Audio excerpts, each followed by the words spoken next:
বাংলাদেশের সংখ্যালঘুদের সুরক্ষা অত্যন্ত জরুরি বলে মন্তব্য করলেন যুক্তরাষ্ট্র।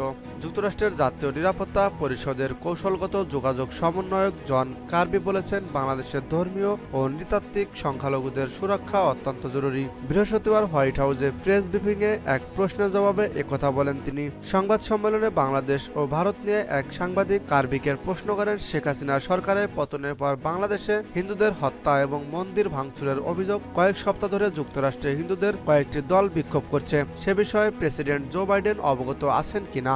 জাতিসংঘের সাধারণ পরিষদের অধিবেশনের ফাঁকে তার বন্ধু ও বাংলাদেশের অন্তর্বর্তী সরকারের প্রধান উপদেষ্টা ডক্টর মোহাম্মদ ইউনূসের সঙ্গে সাক্ষাৎকালে তিনি বিষয়টি তুলেছিলেন কিনা সে ব্যাপারে ওই সাংবাদিকদের প্রশ্ন করেন।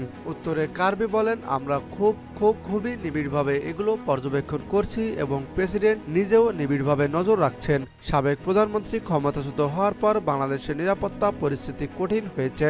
এই চ্যালেঞ্জ মোকাবেলায় আইন শৃঙ্খলা বাহিনী ও নিরাপত্তা বাহিনীগুলোর সক্ষমতা বৃদ্ধির জন্য আমরা অন্তর্বর্তী সরকারের সঙ্গে ঘনিষ্ঠভাবে কাজ করছি। জন কার্বি আরও বলেন, সব বাংলাদেশি নেতার সঙ্গে আমাদের আলোচনার সময় এবং আমরা খুব স্পষ্ট করে বলেছি যে ধর্মীয় জাতিগত সংখ্যালঘুদের সুরক্ষা অত্যন্ত জরুরি। অন্তর্বর্তী সরকারের নেতারা বারবার ধর্ম ও জাতি নির্বিশেষে সব বাংলাদেশিদের নিরাপত্তা বিধানের প্রতিশ্রুতি দিয়েছেন।